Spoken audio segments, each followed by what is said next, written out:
Hello and welcome to Juicy Crimes. I have two very attractive lawyers who are going to get into the most talked about documentary right now that is a crime. It's a very interesting crime. It's called The Perfect Neighbor. Please welcome for the first time to Juicy Crimes, Sean Sullivan, attorney at law, and Shannon McDonald Goldstein, attorney at law as well.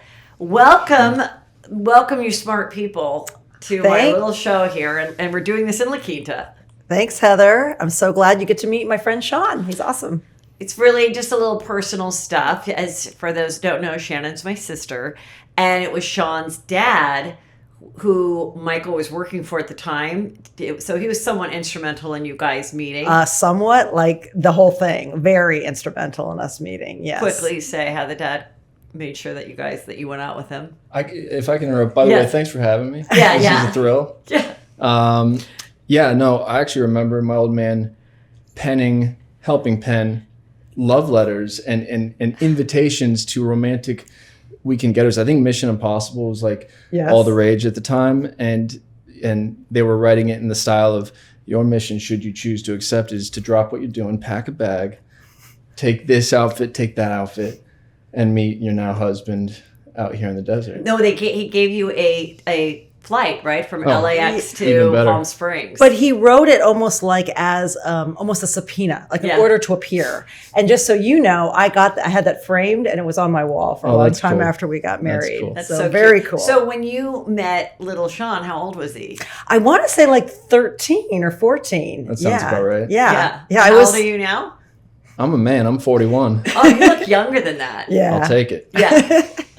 And, okay, so let's get into a little bit of why this documentary kind of piqued your interest based on the kind of crimes that you work on. So just tell us a little bit about what kind of law you've been involved in. Yeah, I mean, I also do criminal defense, but I tend to do more crimes of violence, murder, manslaughter, things like that. And this documentary jumped out at me.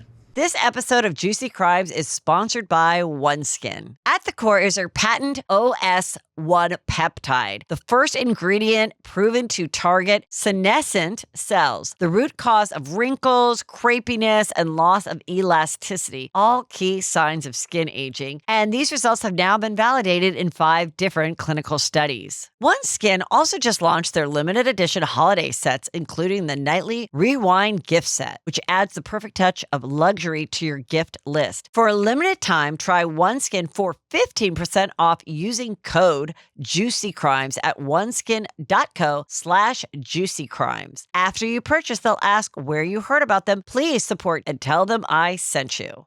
So why don't you guys start? Why don't you kind of tell us what jumped out at you? Because the beginning is very raw in that it's all like this raw. It's the cops' body cam footage. Exactly. That's how it starts for like a good 10 minutes. Kind of the whole thing. Right. It's body on camera, sort of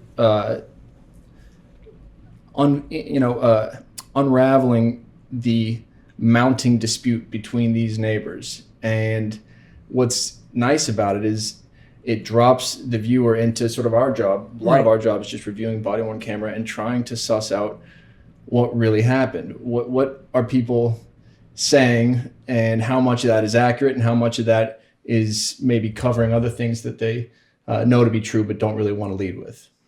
So in this is a few years ago, and it's in Florida, and it's just kind of like a middle class area. And so the kids are playing. You want to describe the area, Shannon, a little bit? I kind of feel the way, I don't know about you, but I felt like it was kind of almost like rentals, almost like duplexes across the street, kind of a neighborhood. I think the disputes start as early as 2021. And obviously we have Susan Lorenz, who ultimately becomes our defendant. And Our perfect neighbor. Our perfect neighbor, right. And she was, I think, about 58 years old, a white woman. I hate to say it, kind of single, probably, I mean, the kids are mocking her, calling her a Karen. Yes. She's so the Karen name had already been in our vernacular by 21. Yeah, I guess it had been. Yeah. But prior to that, I think, an equally apt descriptor would be Oscar the Grouch. She just was cranky, and Yeah. if you come in her Totally. neighborhood, you're gonna get some venom spat at you. You're going to get pushback, you know. Do you recall her age? 58. Okay. Yeah, and I mean, I didn't realize it was in Florida until I checked, but I was watching it with my wife, and she's like, "Where is this?" I'm like, "It feels Florida. This looks Florida to me," and so I was happy when it was, and not the luxurious Florida. This was swampy, mosquitoes, and there's just an undercurrent of anything can happen, and it feels like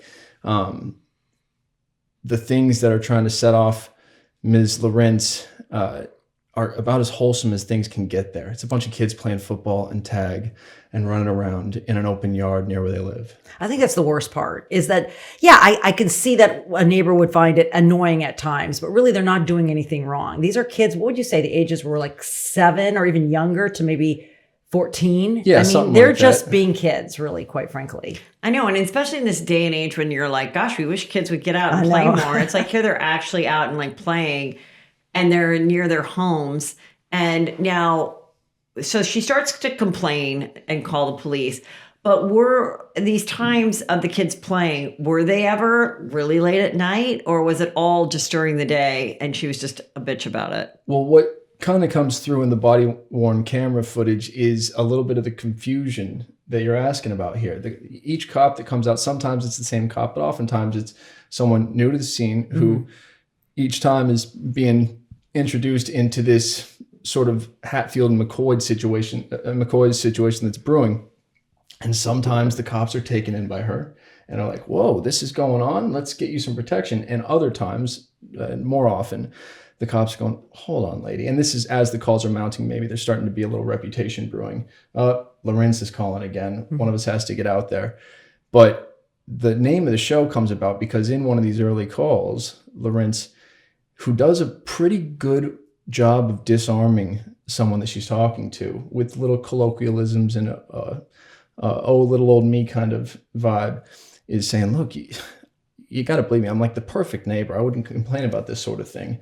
But, That's right. And then starts complaining about, the kids acting up. And later, as we see this thing develop, when she's interrogated, it turns out she's not such a nice little old lady. Oh, look at me. And she's not particularly old at all, but she acts like a sort of a live-in, kind of shut in. Yes. And doesn't seem to have much going on in her life. So she lives alone? Yeah, she lives alone. I think she says on numerous occasions, it's just me. I'm very quiet. I do nothing wrong. I'm a perfect neighbor. I'm not upsetting anybody. Was she ever married or had kids or anything? Or did they ever touch on that? Doesn't look like happily if she ever Yes. was. I doubt it. Yeah. I mean, that's what comes through is that. I have a question. If you're one of these people that called the local police over and over again, and it's not a serious thing, it's not your husband beating you, whatever. And so they're just like, well, like what, does there ever come a time where a cop can then say, no, we're not coming out there anymore? Or just legally they have to come every time so that there's a record? Do you know? I think that it's certainly not like written down, like you can only go out to this residence this many times or whatever, but the cops have a pretty good way of letting the person know when their concern is essentially frivolous and a waste of their time, and that problem kind of resolves itself. By the way, I'll mention, in the body-worn camera footage you see, by and large, as defense attorneys, we see it all the time. Most of the police work is really, really good. But there are a few real head-scratching things that I think we'll talk about in a little bit. Another question about that. Like, what about if, when someone like lies about a kidnapping or whatever, and then like in the Sherry Papini case, then she has to make up the money that they spent looking for her. So in some more of these like frivolous cases where you're just like calling the cops for, I heard a noise, this neighbor, like, does that ever happen where they can then like the city could like file a lawsuit against you for like wasting our time? Oh, that's interesting. Almost like you're a nuisance. Yeah, like you're like, because Yeah. yes, it's a 911 call. We have to go. We can't not go. But if you were to add up all the things, I'm just wondering if that's ever happened where. I think over time, particularly in this case, what you start to see is without it happening, it feels like it's happening because the cops are, if they come to 3 or 4 of these calls, they become less and less interested. And I think what Sean's going to touch on is maybe a little less involvement in really finding out what's going on too. So you kind of see. Do they ever like go over to the other houses where the kids live? Yes. Okay. There's a lot of that, and a lot of the cops kind of acknowledging to the other adults that kind of come out to check out what's going on, like, hey, this is the kind of stuff I used to do, and maybe even worse than what's being alleged that these kids are doing. Yeah. I'm sure there was some yelling back and forth between the kids and Ms. Lorenz, but by and large, the adults who are dealing with the cops, including Ms. Owens, who ends up getting shot and killed, are cooperative and just a little bit exasperated by Miss Lorenz and her antics, and the cops get that way too. Yeah. What's interesting though is, one of the things that I saw this documentary being framed as a indictment of is this stand your ground law in Florida, and I was even talking with a defense attorney buddy of mine about it. To me, that's the wrong frame entirely.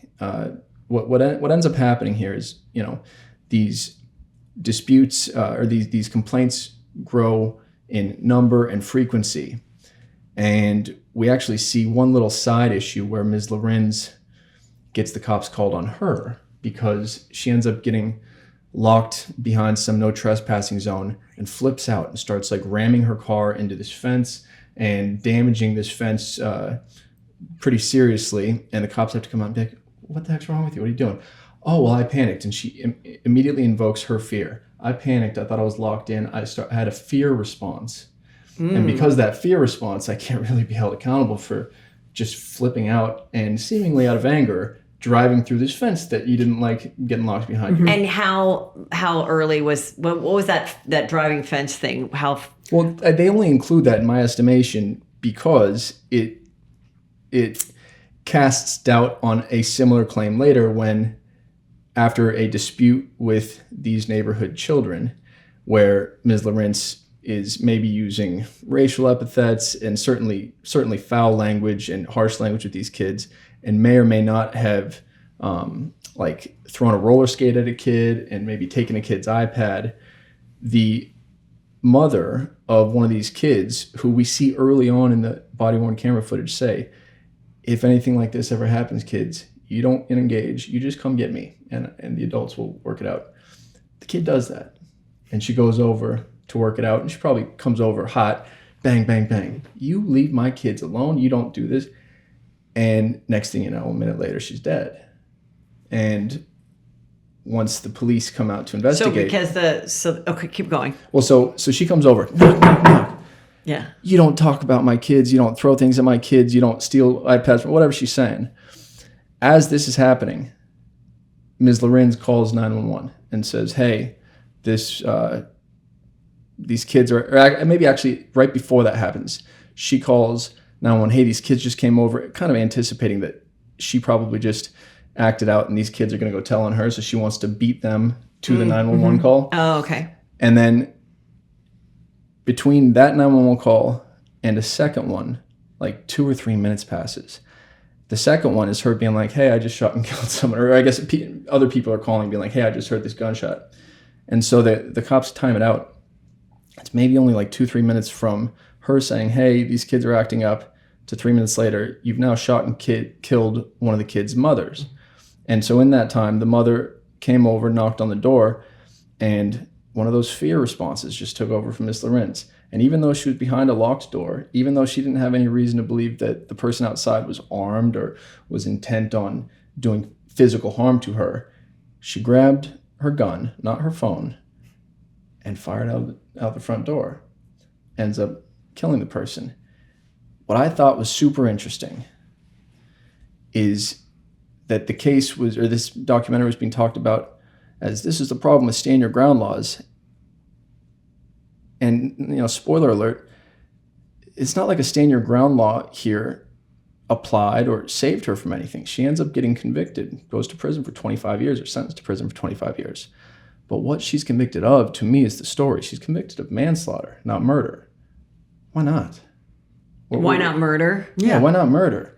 This was an intentional killing, an intentional, unlawful killing. I'm not a Florida lawyer, but in California, that's murder, if you can prove it. And it also was interesting that after the cops come out and they talk to this woman who has this record of just call after call after call, is saying, oh, I feared for my life. I thought I was going to die.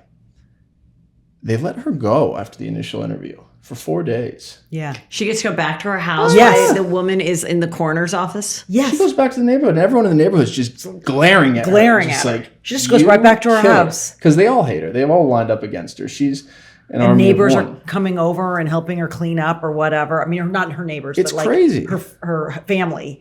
I mean, can Helping you her imagine? clean up the blood on the No, just like packing up her stuff if she was going to, but just coming to visit. And in the meantime, these neighbors They're and apoplectic. family Come on. members have to watch this woman just go back to the house while they're burying their mother or their brother or their sister or a daughter, and they're etc. screaming to the cops. I mean, this little kid, the little boy, who's sort of at the heart of it all.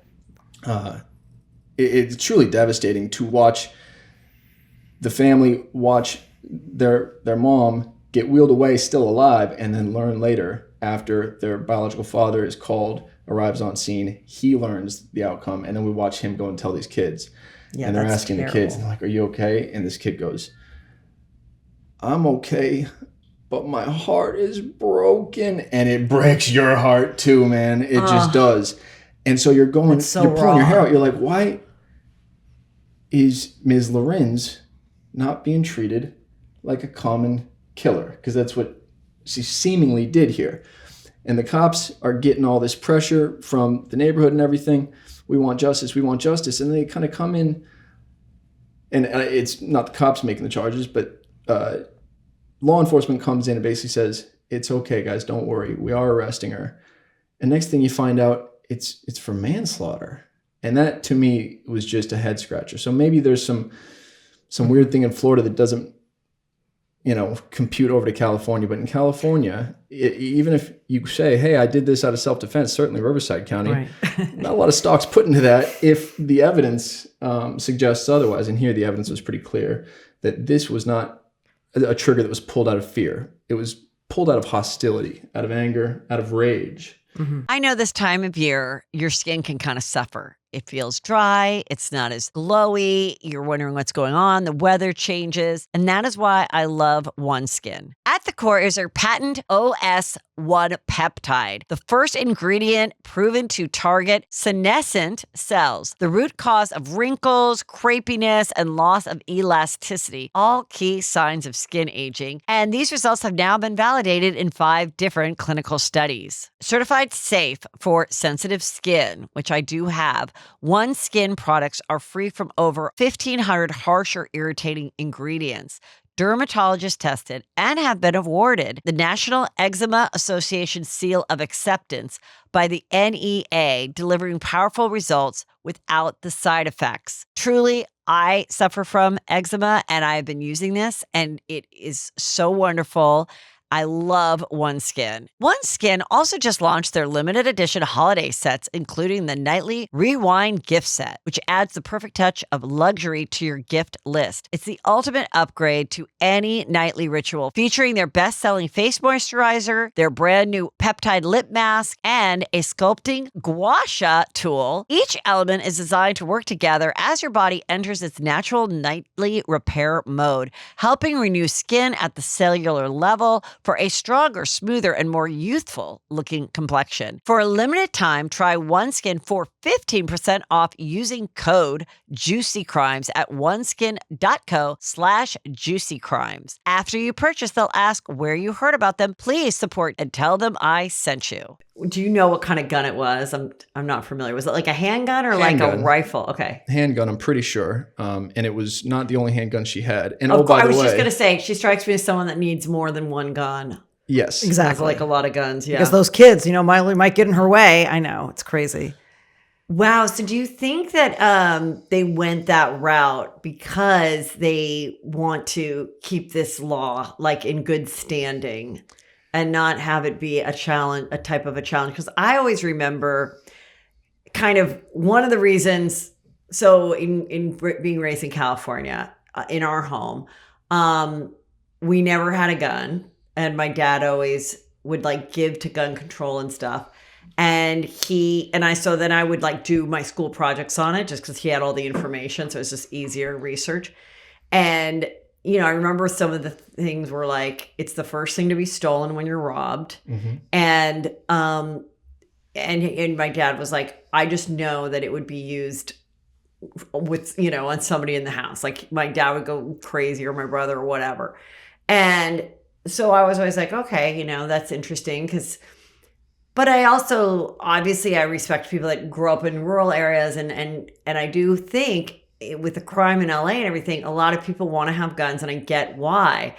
But one thing that I always feared about of having a gun is there would be these cases I remember like reading about as a kid where like someone would be like robbing you and they came through your attic and then they'd like fall through your ceiling and then they would sue you for the fact that they broke their leg while trying to rob you, or they were in your house and you shoot them and it too bad, you shot someone who broke into your house in California. Like we just don't have the rights, whether it's squatter rights, whatever, over. So it's interesting that in Florida, they were so quick to be on the side of the homeowner, when she wasn't even trying to steal anything or break anything. Let me jump in there, though, because oddly enough, in California sort of has the reputation you just described. But when you go to the law, it's just the opposite. California is very much the Wild West when it comes to self-defense. Just like Florida, in California, you need not retreat and seek safety before exercising force in defense of yourself or others. And in fact, it's codified that under the right circumstances in California, you are legally allowed, by way of self-defense, to pursue an assailant, chase them, only to then use force, if the circumstances are right, to protect yourself. My first case ever was a case involving an individual using a gun that he was not allowed to possess due to a domestic violence restraining order, proceeding to someone else's house, ends up getting into a family drama and fires his gun and shoots one of the people living at that house in the chest. And he was acquitted rightfully on self-defense grounds because of how robust the self-defense statute is in California. In that case, his brother was getting beat up and he issued warning shots. He did everything that he was trained to do by way of a profession that became relevant. But what was his profession? Well, he was in the Army, yeah. So he was in the Army. He was trained in threat assessment. He knew how to work a gun, but he wasn't allowed to have a gun at the time because of the restraining order. When he was off base. Oh, okay. On base, allowed to have a gun. Off base, couldn't.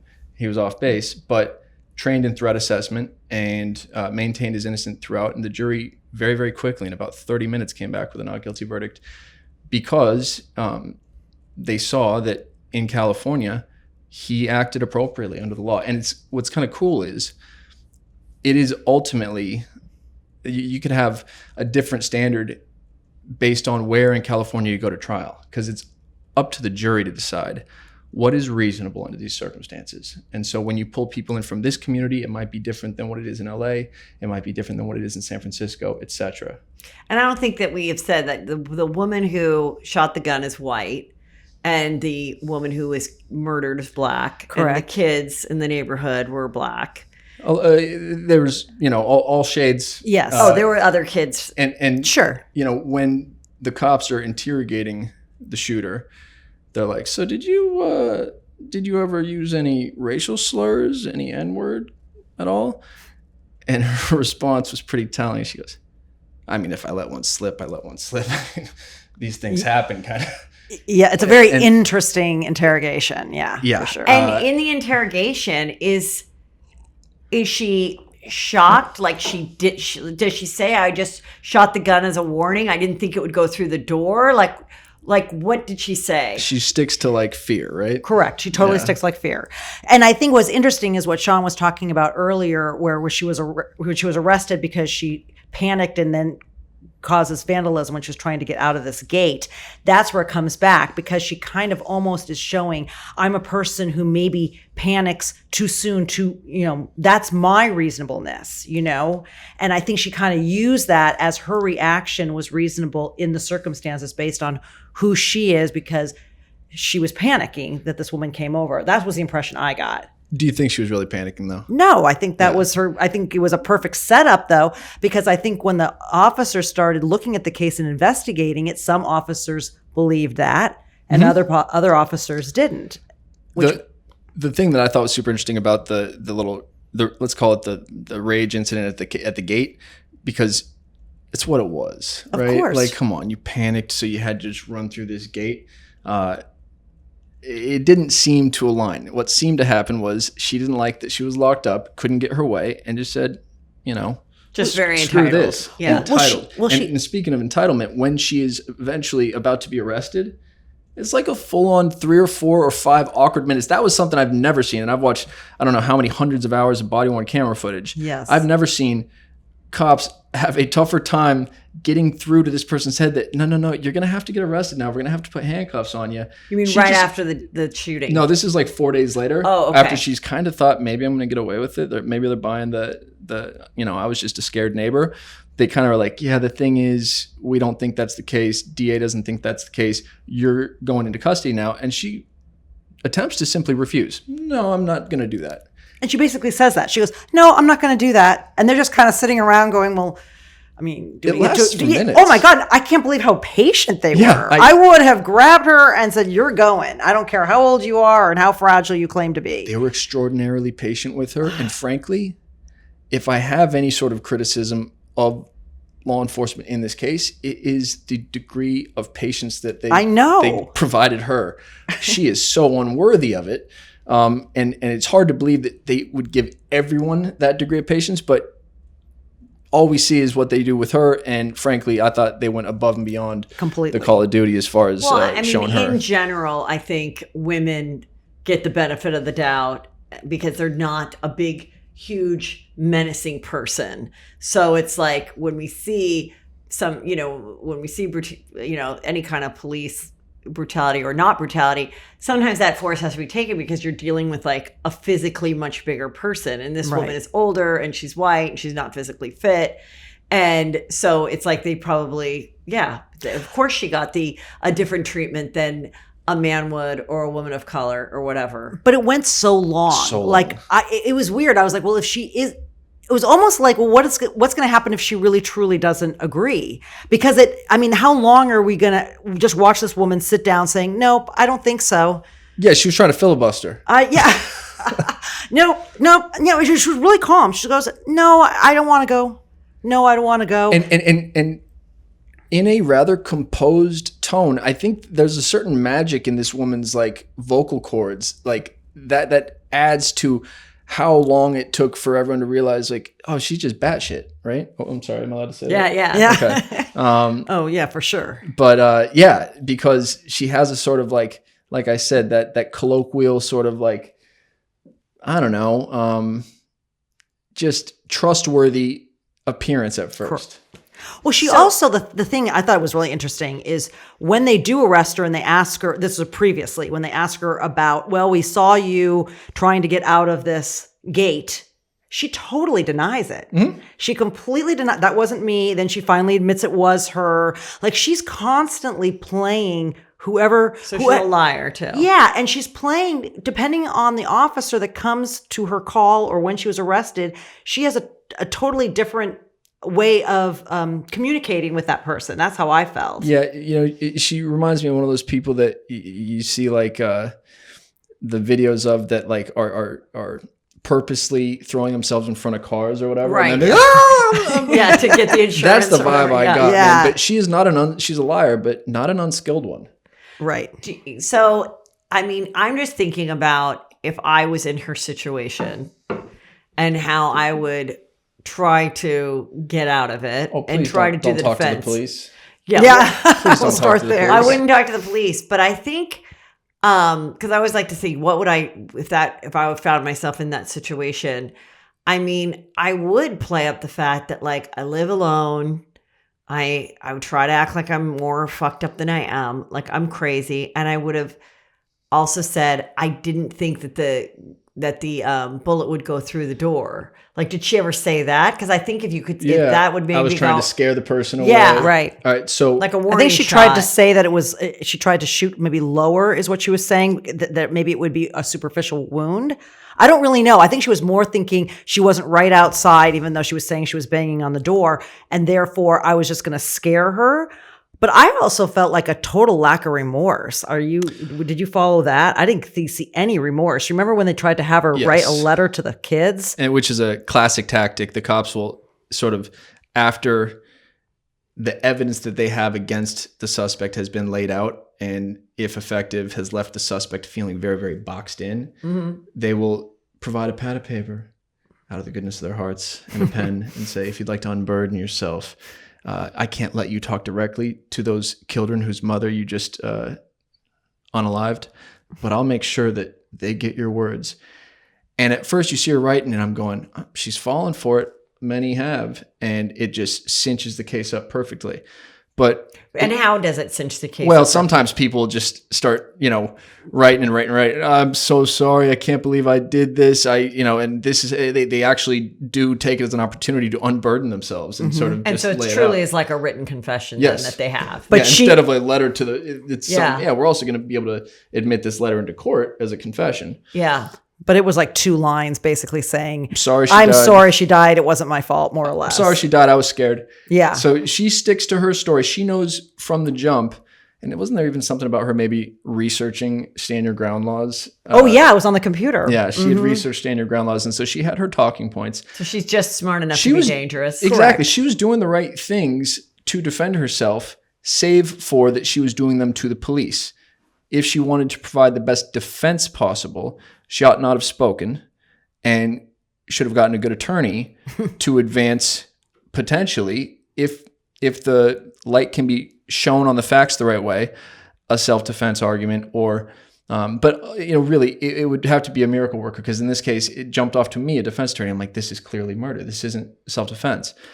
What, for instance, in that first case that I mentioned, a good suspect does that's using a gun in self-defense is maybe try some warning shots. It's not required by the law, but boy, it helps your argument when you're trying to say, look, I was doing this out of fear, doing warning shots, all sorts of things. There's a line in the movie, I forget who says it, but someone says, under what circumstances is it okay to fire a gun at someone that is behind a locked door from you? And the answer isn't never. The answer is when you think the person on the other side of the locked door has a gun and is going to shoot at you, right? And so that's the sort of evidence that could have resulted in a very, very different outcome for Ms. Lorenz. In my estimation, thankfully, that evidence doesn't exist. But who knows? There are plenty of situations that might resemble this, where shooting out of your front door is the right thing to do, and it is, born out of fear and not out of anger. This just wasn't that. Even if she said something like, they were almost having a conversation. What I understood was they were almost having a conversation. Like Miss Owens was banging on the door saying, "What are you doing? Give back my kid's iPad," or whatever it was. And no, I didn't take the iPad. There was a conversation. So what about if she had said, "Please don't come in. I have a weapon." Some kind of warning, something. Or what if Ms. Owens had said outside, like, I have a gun and I'm about to fire into you, or said slicker than that. But that might give some more traction for this argument of like, well, I got to stand my ground then. Right.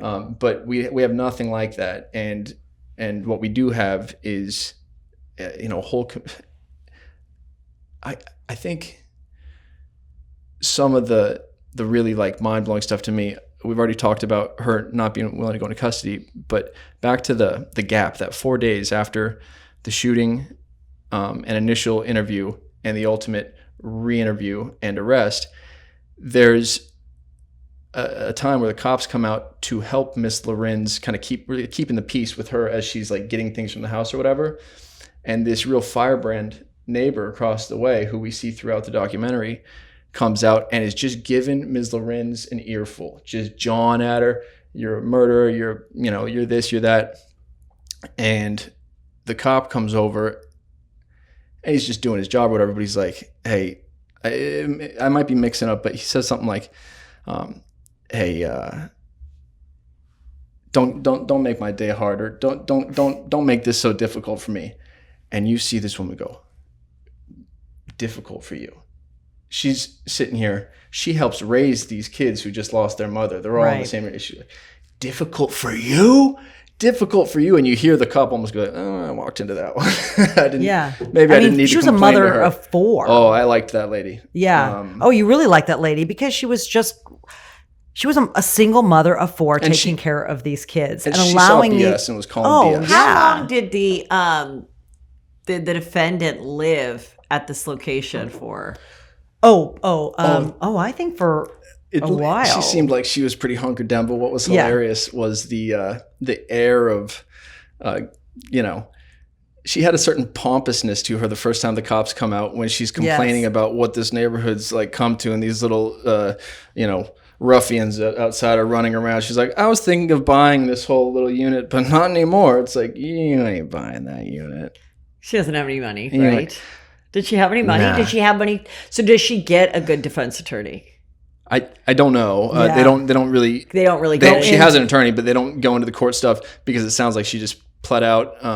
But maybe it was a trial. I think it was a trial. Actually. No, she. I would have loved to see the trial. So if she was your client, and you've seen the body cam footage, you know her history, you've questioned all the people.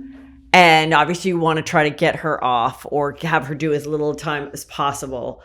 What would be like your spiel of why the jury should not throw the book at her? Well, this would be a sentencing issue for me. Yeah, I would go to the judge. Correct. And frankly, the judge didn't max her out. The judge, I think, could have sentenced her to like 28 or 29 and only did 25. I'm like, she gets a few points off for what exactly? I don't know.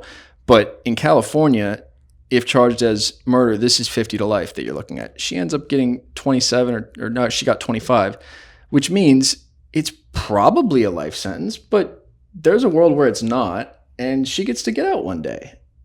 And that's bonkers to me. I think, to be honest with you, I think the win, I think you would agree with me, is that what she was charged with, quite frankly. Yeah, once murder's not on the table, and it sounds like the max was 27 or 28, even if she only got 25, plea out. Enter the guilty plea form and lock in what your potential exposure is. If it's only that, great, because it can only get worse in my opinion. Because if you're going to try to prosecute her for first degree, they say first degree, it's like, it wouldn't be first degree. It would be second. It's just because it wasn't first degree is that's not first degree because you'd have to have some premeditation. Although, but they say premeditation could be like a matter of minutes. That's true. Like even less. Yeah, it could be a split second really of deliberation and intent. If I put on a prosecutor hat, I think you can get to first degree here. Yeah, there's a long-standing feud of animosity between you and this woman, and especially her kids. And she's on your front porch for a minute. You've already called the police. The police are on their way. Yeah, that little gap of time, that 2 minutes is plenty of time to decide, you know what? Rather than recalling the police, why don't I just take care of this problem myself? That's very much what it seemed to me happened. And I'm really just surprised that the cops didn't, or the DA's office didn't at least try to get a murder conviction, knowing that even if they come up a little short, they're likely going to land on what she ultimately got anyway, which is manslaughter. The difference being the intent behind the shooting. And how does she react when she's right after the shooting and she's in the interrogation room? Do they get word then that this woman has passed? Where does she get word that this woman is not going to recover? In the interrogation room. Yeah, the interrogators. The initial interview. The interrogators have kind of figured out her game and they're working on her, but it seems like there's a more decided pro-prosecution tone in the second interview. The first one is more of like a what happened. This is your story. Right. I think and they're being kind of gentle. But they tell her in that very first interview, because the mom does, Miss Owens does end up passing that night. She doesn't pass at the scene, but later that night. Right. And, I don't know. I thought the reaction was, oh, geez. Oh, God. I mean, I didn't think it was she really. wasn't all torn up about it. Yeah, right. It wasn't just horrified. Like She wasn't. I just took a life. I just took a life, and she. I think she really felt justified. I think she had convinced herself over time that she somehow was justified in some of her actions. Maybe not necessarily in the killing, but at least in maybe picking up a gun, calling all the police officers, saying that these kids have been doing these things. That's what I felt. She's a little tapped mentally. Right. I think she's a racist, and she's an ornery, sort of seemingly discontented recluse who agreed let their bile spill out and hurt other people. So I mean, come on. So now she goes to prison, right? Not going to be fun there. Not going to be fun. People are going to know the story, and then they're really going to know the story when you're Netflix. I don't know if they have Netflix in prison, but that's Can you imagine? Thing. Like when I interviewed Cherry Papini, she was like, "Oh, it was really bad when the TV movies started to come about and things because they were like, ooh, you're gonna, we're gonna watch it now, and like, but in her case, she." Again, the crime was really just against, wasting people's times and hearts. But with this, I mean, to imagine there's, most of the women in prison that are doing the time are mothers, unfortunately. And to have them be like, oh, no, this bitch is not going to have an easy time with us. The time between her between the shooting and the interrogation and all that, and her showing up at the sentencing, there's a little like jump in time in the movie, and it doesn't look like the time's been kind to her already. Yeah. I agree with you. It's not the years, it's the mileage. She's wearing it. So it'd be surprising if she made it out, but it's not out of the realm of possibility. And she's not going to have fun in there. I had a case one time, jurors were talking, potential jurors, talking about why they could or couldn't be good. And this one guy said, I used to be in prison, and I was indoctrinated. Kids, women, or old people, that's on sight. I'm gonna go after you. And if those were your crimes, if you hurt a kid, a woman, or an old person, you're gonna have some problems. Yeah. And she did. And so now, if you were the defense attorney, Shannon, you put the prosecutor hat on. Okay. If you're the defense attorney, or if I was, obviously I would want to try to build this character of she, has lived alone a long time. She's gotten a little squirrely. Mm-hmm. She, is scared all the time. And I would try to get the letters from people that are like, she was always really lovely, or I did notice that she's changed in the last 10 years. I don't know. Obviously, almost this attorney didn't go that whole route, or did they? Or you don't know. I don't know, but almost like showing a little built-in paranoia over time, and kind of what I was saying, that became her own reasonable reality. And that even though what she did was very, very wrong, it wasn't done in such a malicious, intentional way. I would also talk about the fact that just, this could be, we're talking about the perfect neighbor. She's maybe the perfect inmate, and she's not going to be, you know what I mean? She's not going to cause any trouble. She's older. She's, do we give her, is she really a danger to society? I mean, obviously there's another argument that she is a danger to society. Right, but you're being defense attorney. Correct. So keep but going. Maybe say she's not a danger to society. And this is somebody that really can just kind of, although that kind of, if you talk about being paranoid, then that obviously kind of. Well, you just kind of set a light bulb off in my head. Like, I'm surprised that there wasn't any sort of, and maybe there was, but there ought to have been, in my estimation, a discussion about a potential mental health defense, as this is, sure, she is guilty of doing this thing, but the reason that she's guilty of doing it is a substantial motivating factor, is what I think they mentioned is a prior PTSD diagnosis. And if you can talk about, look, the only reason this happened is because she has this mental health issue, which I could be convinced of very, very easily. If she has legitimate PTSD, if doctors come in and say, look, we've looked at her prior diagnosis, we've looked at her tests, then it doesn't mean, oh, well, not guilty by reason of insanity, not guilty, we'll see you out over at Safeway or whatever. Right. It just means that rather than spending your time in a prison, you're going to be in a room with padded walls over at the mental institution, which maybe not the worst outcome. As a defense attorney, I kind of think that's where you should be steering it, right? Like, I would think so, yeah. Because I don't think you're not going to get a not guilty by reason of insanity. It doesn't rise to that level, but it could almost be like a mitigating factor. And you could also use that mitigating factor in sentencing. I know that you talked about you would go straight to sentencing. I think you could use it both for the guilt phase and the sentencing phase. Correct. I think you try for not guilty by reason of insanity at the trial. If you get it, great. She's going to be sent to a mental institution rather than a prison where people that are trained in how to deal with people like this. Right. But if you come up short, then she's going to prison, and yet you still have all this great evidence before the judge who's going to be making the call as to why maybe there are some facts in mitigation here. Yeah, and maybe get the minimum sentence. Which also a place for a defense attorney, the defense attorneys always go there is, let's find someone else to blame, which is usually the police. They should have known this was a brewing problem. I mean, now I'm being your co-counselor. Right. They should have known this was a brewing party. They went this many times.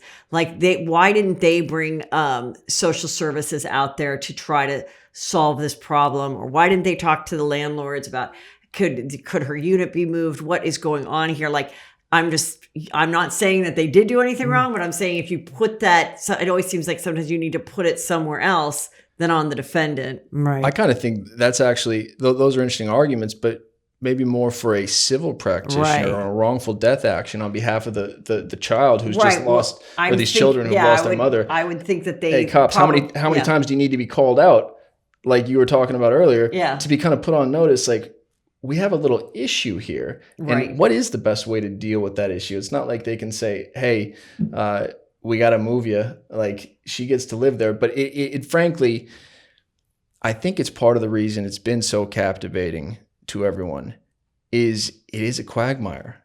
She is allowed peaceful enjoyment of her home there, but kids are allowed to be kids.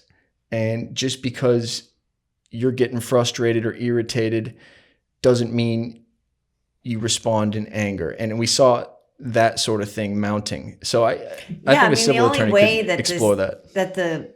This mother and the other mothers and their kids could have protected themselves is if they went and complained, said they felt threatened, got a restraining order, therefore then they would be aware that she had guns, take her guns away.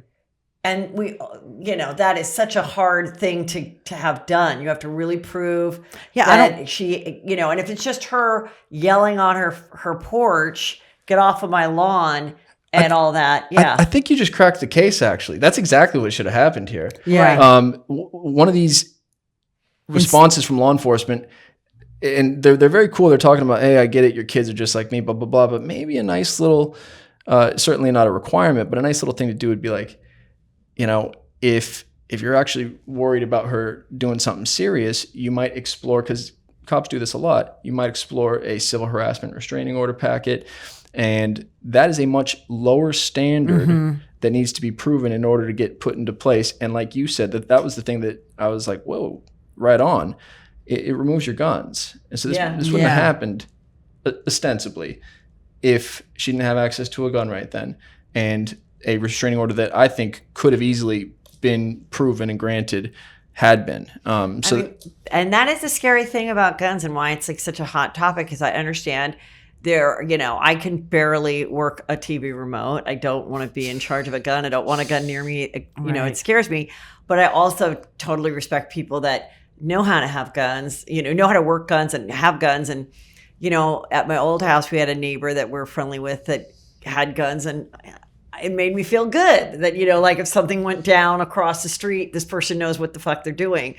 But then when you're sitting in prison, and I know she's not a good person, but in another case where maybe this could happen and the intention wasn't so entitled and selfish and whatever, you're like, oh, if only I didn't have that gun, things wouldn't have escalated to a point of death. It reminds me of remember the case with the very good looking runner from South Africa? Oh, that Blade was Runner. famous for he had that disease, so he didn't have calves, and he had the thing, and he was famous, and he had this gorgeous model girlfriend or fiance. That was the exact same facts, actually, because he Yeah. shot through a door. That's a So, great call. to remind people, so he had this beautiful girlfriend. She was a model, and he was gorgeous. And Oscar Pistorius. yes, and Oh, he good was, memory. this paraplegic.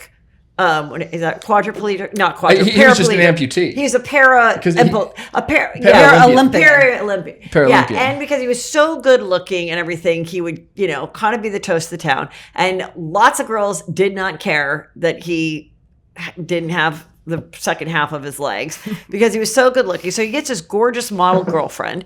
And in South Africa, there's so much crime that people have like metal coming outside behind their windows, even if they are in the most beautiful home. Right. Private security, a lot of people have. So what his story was is that he woke up and he heard something in the bathroom.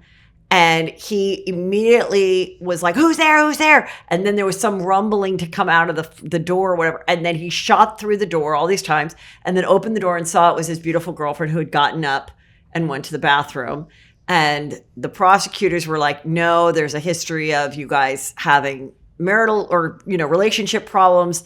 And you knew that she was there. But there was also a good argument in that he didn't see her get up. House had just been broken into.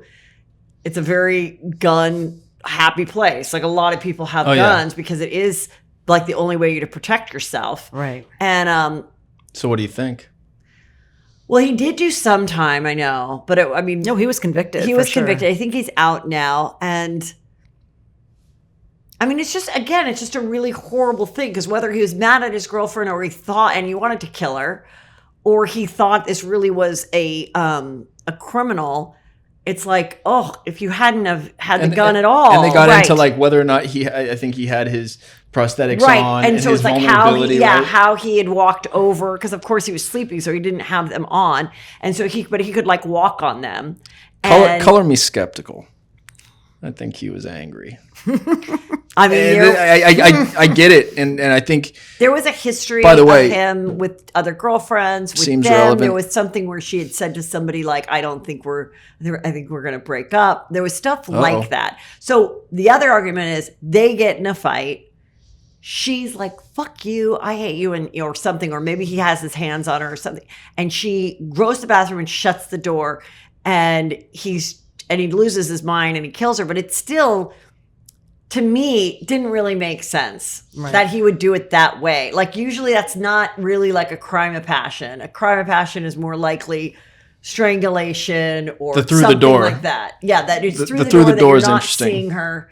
You're not seeing her face. You're not like, if Well- I can't have you, no one can. You're like hobbling on your little legs. And then you're going to shoot through a door. weren't they drinking that night though? Wasn't Yeah. It was like they went out that night, a beautiful, That's so a they bad probably, fact, I there was think. probably a fight. Probably you were flirting. I'm not going to be with you. Or I even think you might have cheated. And it's like, here you think you're, you're doing this thing that's like beyond looks, even though he was cute, but you're going for a guy that's, he's the handicapped. He's the And- Blade Runner. He's famous. Right. But He's still, you think you're going for this, and he's, being awful to you. And she's probably like, what the fuck am I doing? But Was he convicted of like a voluntary or an involuntary? Because I thought it wasn't necessarily an intentional act. I thought it was more like neglect. So he might, in his own mind, might have thought that it was a criminal, but he just acted recklessly. He acted so recklessly, and that's what caused him to get. That was my I recollection. just remember of watching that. all the things because they're like, well, wouldn't you have seen that she was no longer in the bed? Right. And it was a pretty good argument that it was like, he Before heard we it, start he, firing like, if into this is a doors. bed, Yeah. he like popped up, and was like, let's say, the door was here and she's sleeping here, So he like popped up, got his gun and was like, wah, and then just did that and never bothered to look to see that she wasn't even in the bed next to him. He was like trying to protect her, but he never bothered to see that he didn't hear her wake up, walk to the bathroom and was just sitting on the toilet or washing her I mean, hands. unfortunately, there would be no witnesses, but like, honey, are you there? Where are Right. you? Like, something, but there wouldn't be any witnesses. There'd only be him because Right, she's you go, passed. you go right to the place that who's ever in your house happened to come into your bedroom and go into your bathroom. Not that they're downstairs. It's not where the safe is. Yeah. Right. Yeah. Right. One other little like undercurrent to all three of the situations is what we call the castle doctrine. There's a law that says when you are in your home and you reasonably fear for your safety, you are empowered all the quicker to exercise force in defense of yourself. We have that in California, probably have something like it in Florida, and who knows in South Africa. But that is something that should be weighed. And I think you were bringing it up earlier, like guy breaks in your house, falls through, and he's suing you. You should have all the benefit of the right to self-defense in your home more than anywhere else. Right. And so Pistorius has that going for him. Lorenz has that going for her. Is it enough to change a crime to a justified act? I don't think so, but it's a consideration. Do you remember at the end, did they file a lawsuit against like the city police or anything, or I'm going to be looking it up after this conversation. Yeah, I am too. Yeah, I would recall. think that there'd be something there, some type of settlement or something. Well, they're not going to get it from her. So No, you're not going to get anything from her, so you have to go to the next thing. Level. It's Speaking like of her, it's like when a teacher molests a child or whatever, and then you sue the whole school district. Right. Yeah. and yeah, I think what you said about the police officers, there's an angle there. About her family a bit, I think I heard that her sister maybe was like convicted of some animal cruelty or like neglect or something. I think, had cats that were going crazy in the house. I might be butchering that, or maybe I'm conflating it with an episode of Hoarders that my wife always makes me watch, but it's not a great sign if, one sister's shooting the neighbors, the other sister's letting the cats die in the bedroom. Yeah, it's not. Yeah. Well, I'm so glad that you came. And Thanks for having me. Just a little follow-up interesting thing is that with the last Palm Springs case that we did, that there was a Dateline about, and that was where I said it was the prince, the freckled gay, and your friend who was the prosecutor. You had a connection to that, the prince, the guy selling the art, that Palm Springs murder. What was your connection? Well, I actually represented who you're referring to as the prince on habeas. And what does habeas mean? Habeas is after. So the prince represented himself at trial, was convicted. There were issues of killing the older man. Correct. Yeah. Of part of that conspiracy. And on appeal, I came on board, and due to some things that I can't get into, but some legitimate prejudices that befell the prince at the first trial, how that trial was handled, the Court of Appeal issued an order to show cause as to why the prince shouldn't get a new trial. And ultimately, he did get a new trial. That new trial never occurred, but he was granted, okay. It never occurred because he was killed in the prison, right? While awaiting new trial. First client of mine that has ever met a violent end like that. Really shook me up, actually. And so of all the people... And he was transitioning into becoming a woman at the time? That's correct. How far along had he gone medically, do you recall? I can't get into any of that stuff, but that's okay to ask. But like, when does that happen where then it's, okay, you're at a level where now we're going to move you to a woman's prison? Have you ever had that happen with any of your clients or know anybody? I have not. Oh, I have not happened. I've not had that happen, and don't know anything about that. But yeah, saw that you guys were speaking about that case, and friendly with Shannon. You guys were really kind to invite me over. Yeah, appreciate it. This was really interesting. And tell everybody where they can find you if they need any legal services. TheSullivandefense.com is my website. I tend to handle more felonies, crimes of violence, things like that in Southern California, and federal also. And Shannon? You know how to reach me. I'm on Instagram under my name, and then, of course, michaelgoldstein.net. Oh yeah, Instagram, the Sullivan Defense. Yes. Thank you so much, everybody. Love you. Go to heathermcdonald.net for anything else. Make sure you subscribe to Juicy Crimes here on all platforms and YouTube. Thank you.